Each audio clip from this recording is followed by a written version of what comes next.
welcome to this week's live with the Equine Connection, and it's just me today. So, Carrie is teaching the 3 day hands on, but it's actually been a while since I've seen you guys anyway, because we've had our holidays in between, which were very lovely as well. But today we've got kind of an interesting topic in that it's really all about, you know, what do we do when we've loved and lost? And loss is a thing that we regularly have to face in life, whether it be through the loss of a horse or whether it be through the loss of a marriage or a loved one or a job or anything else. And there's a lot of grief and sometimes even guilt that goes along with that too. But let's get into the regular stuff before we get into all of those pieces as well. First of all, share. If you guys know somebody who's maybe going through something right now or has in the past or is kind of stuck in a spot, please feel free to share this out. It's always good because, of course, sharing is caring, as I like to say. And then, of course, if you hear something today that kind of is like, yeah, I completely am on board with that. Yes, this is true. Or, yeah, blows my mind.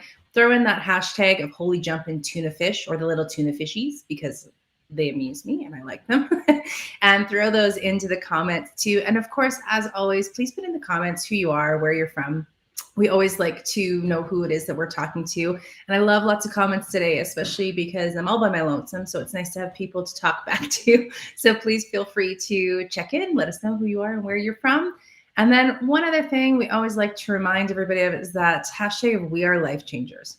It doesn't matter who you are, what your job is, how we go through life. We are all life changers and we have the ability to impact other people in every single thing that we do every single day. And with that, I think one thing we're really trying to promote, especially as of late, is kindness. Just be kind. Words matter. And the more that we can head off with other people and be kind to one another and help each other, especially through all these tough, crazy, weird times that none of us even know what to do with anymore. Being kind is beautiful. Good morning, Brenda. Thank you so much for joining us. Love to see you here. Yep, and let me know, who are you, where you're from. Say good morning. I like all that good stuff. If you are catching this on replay, throw in the hashtag replay as well, so we can come back and make sure that we're answering all your questions or saying hello as well.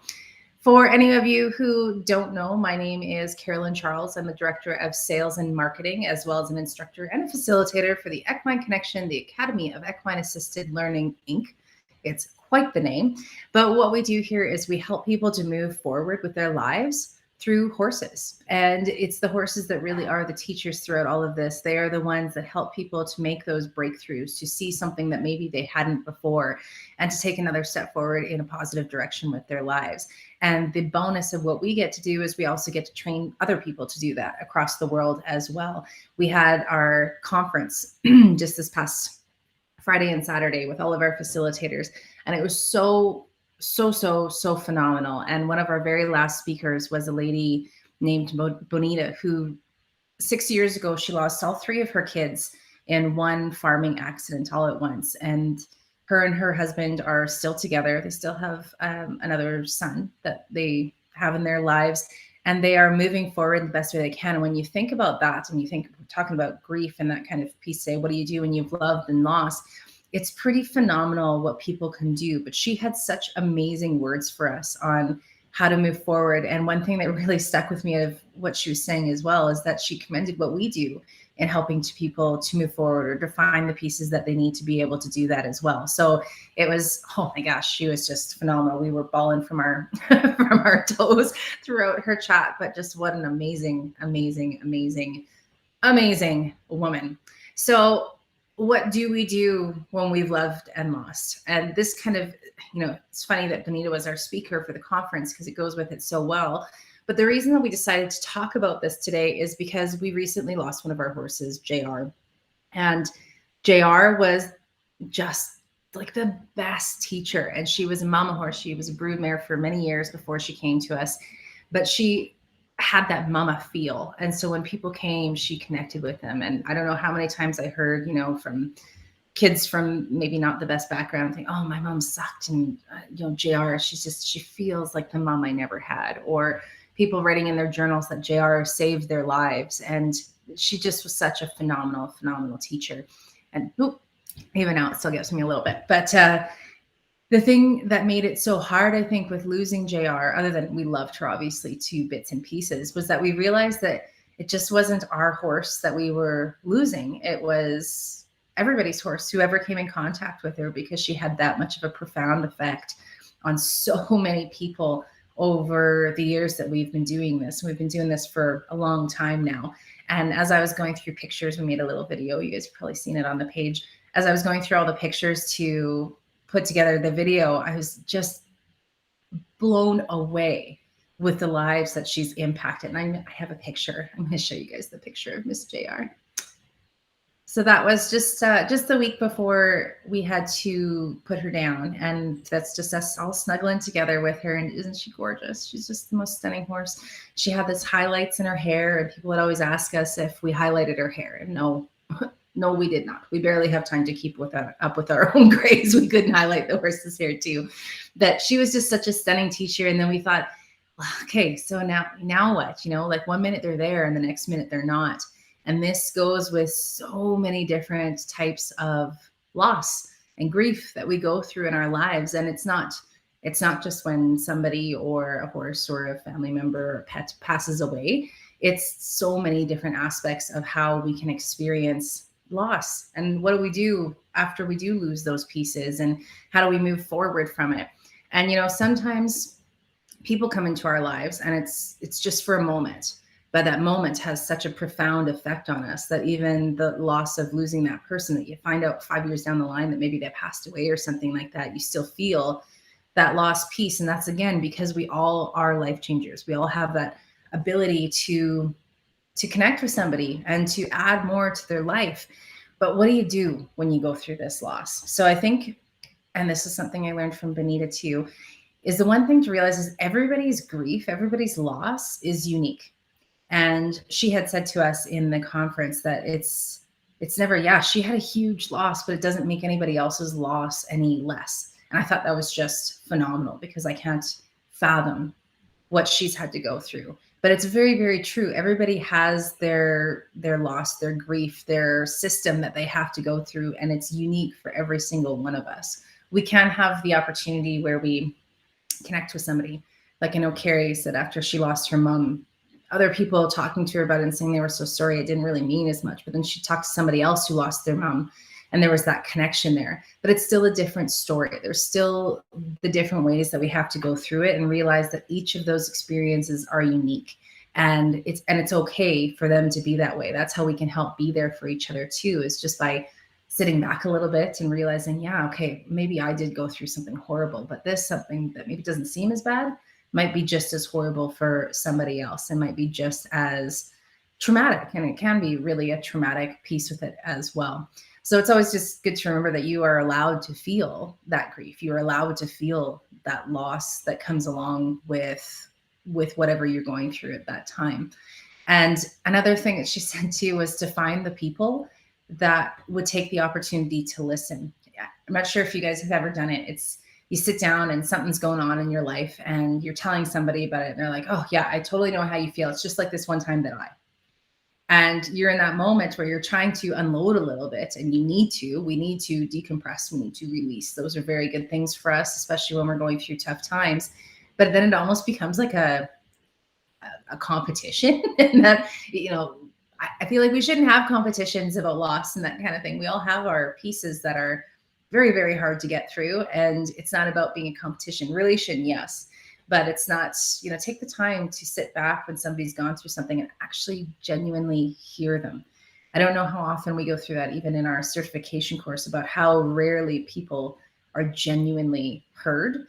And if we can take the opportunity just to sit back, shut our mouths a little bit, let them say the pieces that they need to say, it's really imperative to helping people go through things. And, you know, even I think about when I went through my divorce.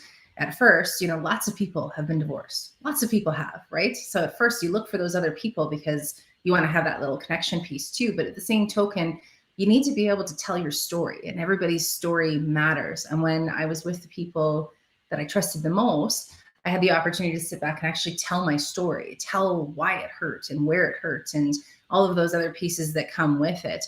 And it felt so much better when I felt genuinely heard with it. So that's one of the things that we can do for other people and do for ourselves as well, is to find people that will genuinely hear us and all of that.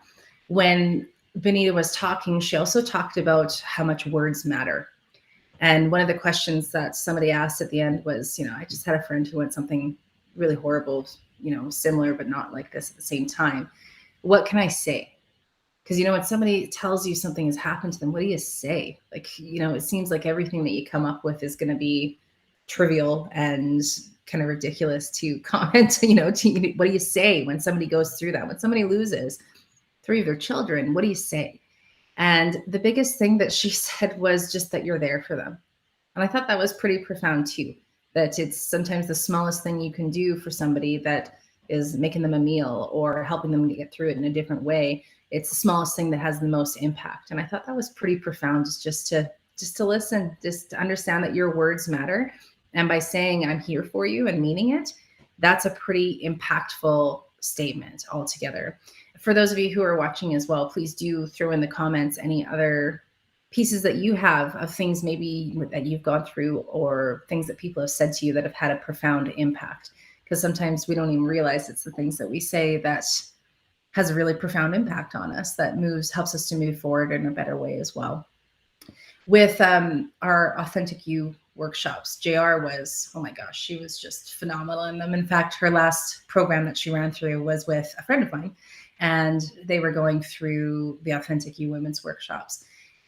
With JR, I think back on it very, very fondly, because she had the opportunity to work with these beautiful women who appreciated her in all of her teaching, and she was able to get all those teaching pieces out with them as well. But it's pretty phenomenal how when we get a group of women like that together we've all gone through our different stuff, nobody's exempt, right? Like, we don't ever get to go through life and it's just easy and nothing happens to us and we never lose anything, even though it seems like people have a charmed life. It's not always that way. But it was really cool to see in this last one how everybody worked with Jared. Everybody had their stuff. Everyone did. But it all came from different places. But that group of women together to support each other was such a phenomenal feeling. Well, all of our Authentic You workshops go like that too, because it's really about supporting one another, using the words to help one another along, not necessarily advice, just listening and feeling and understanding them. Good morning, Jenny. Jenny says, I feel you have hit it exactly. I think just showing up for that person. Let them know you are there. Constantly check in and listen. Yeah, and checking in on people too.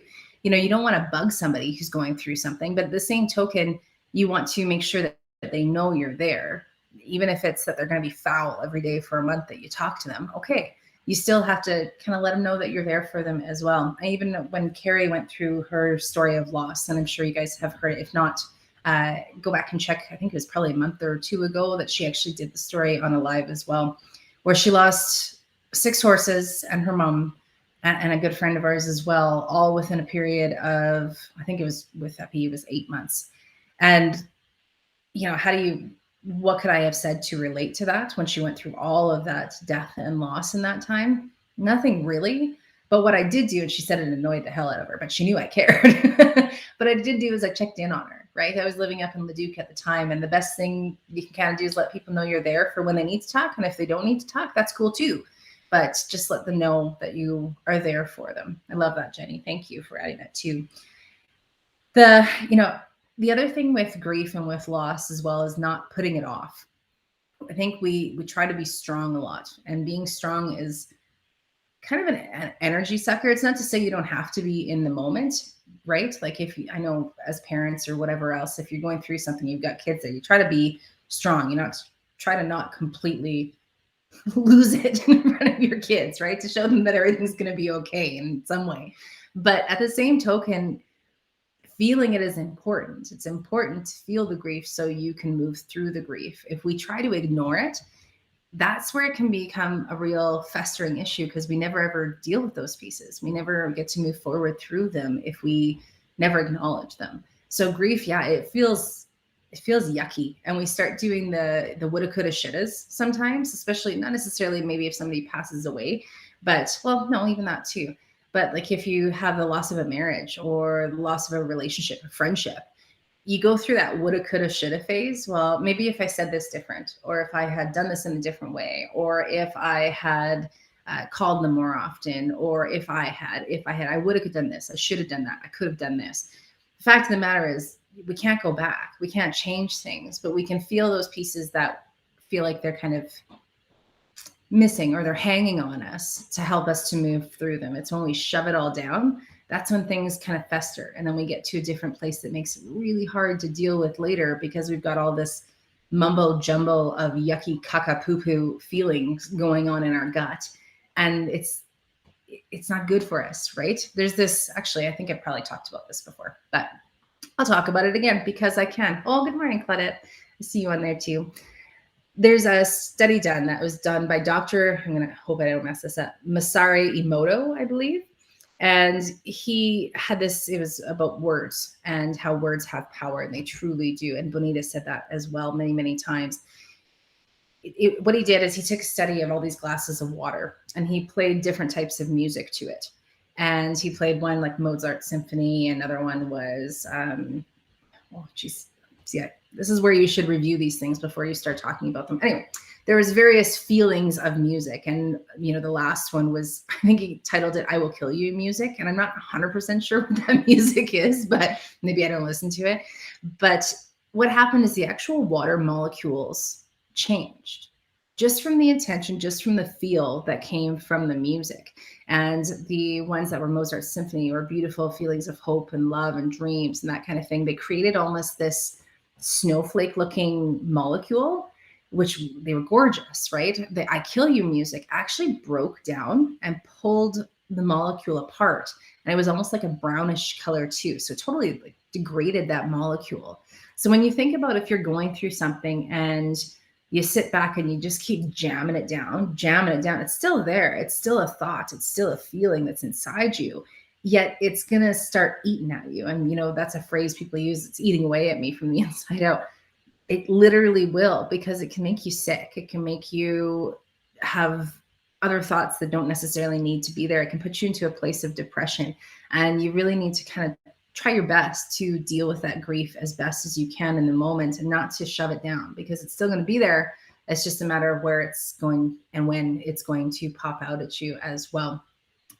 For any of you guys who are watching too, we've, like I said, we've all gone through our grief pieces or our loss pieces, but even any advice you can give to other people about how you've done something that worked for you, whether it be writing a letter to somebody who maybe has passed or a relationship that has ended, whatever it is that kind of helped you to get through that. Because I think expressing the grief, expressing the reasons and the feelings that go with it are a big piece of not letting it fester within you as well.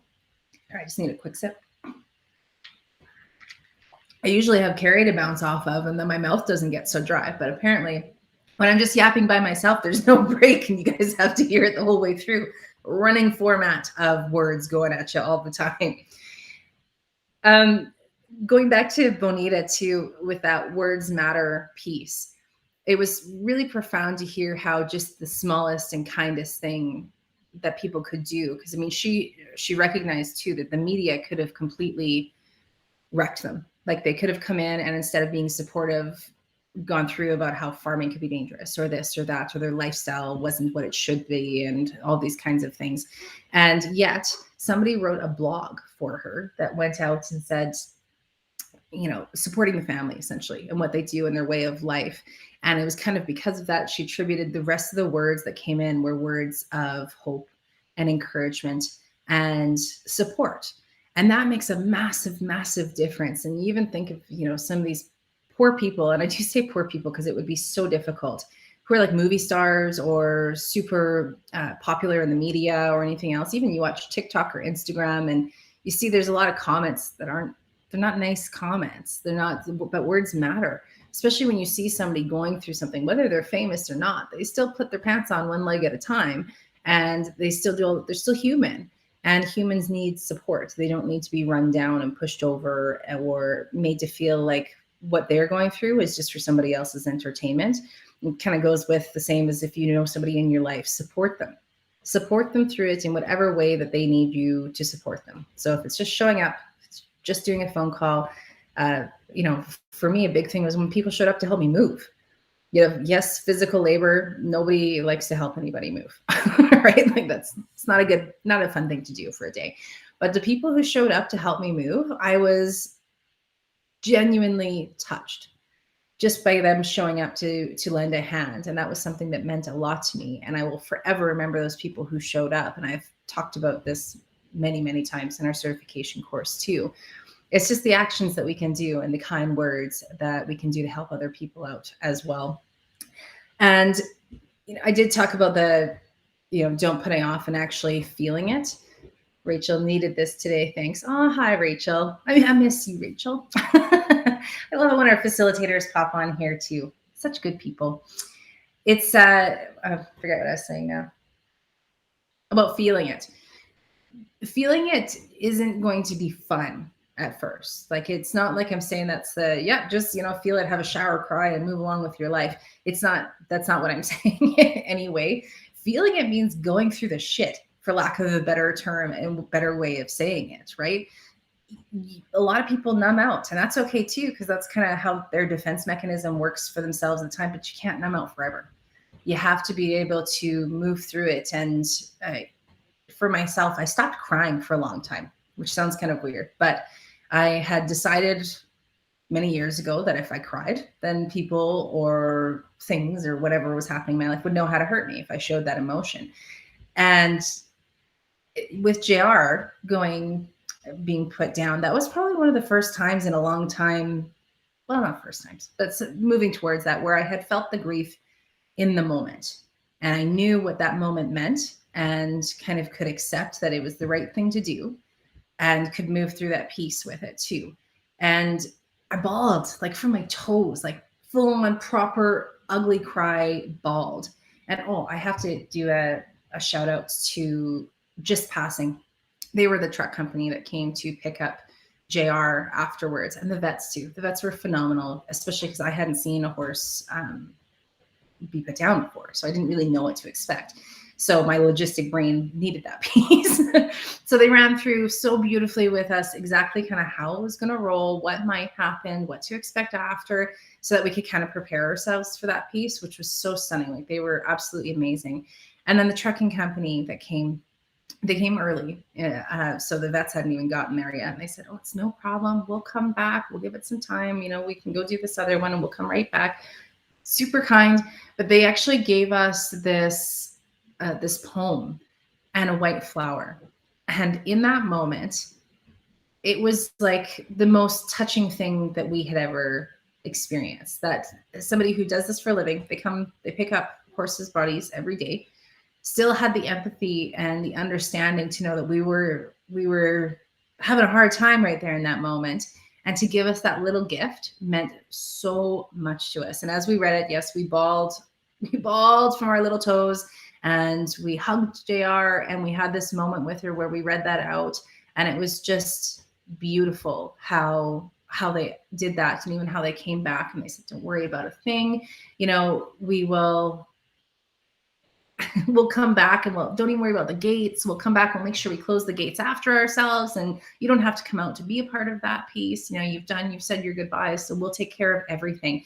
And I thought, as a company, to come in who does that, like I said, every day, it gave us such a feeling of empathy, and a feeling like they understood what we were going through, and they were doing everything in their power to make it easier for us. So anybody in our area, if you ever need to call a truck, which isn't a fun call to make in the first place, and I have to say they were beautiful to me on the phone, even beforehand. And if you ever have to call a truck, that Just Passing, they were so phenomenal. And I'm so, so impressed with their customer service and the empathy that they have for their clients as well.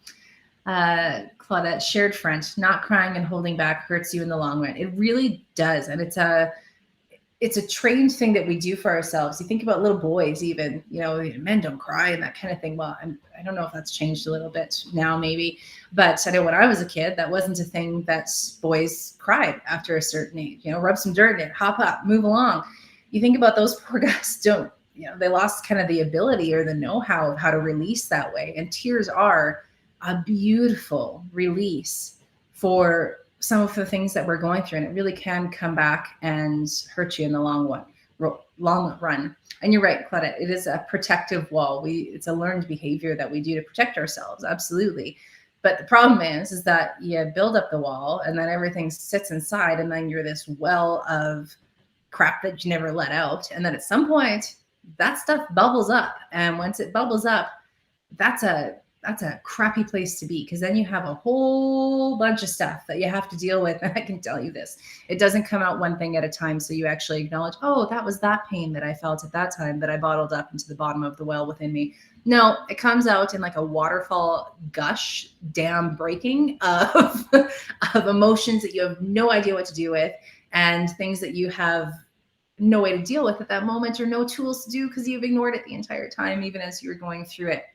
Yeah, that's exactly right, Rachel. Then the blow up happens. The blow up sucks. So you want to have those tears, be in that moment and feel it. No matter how hard that piece is, it is important to feel it with, in that moment, so you can actually release it as well. Lisa's on here. Good morning, Lisa. Crying is such a release. I cry so much at this stage in my life.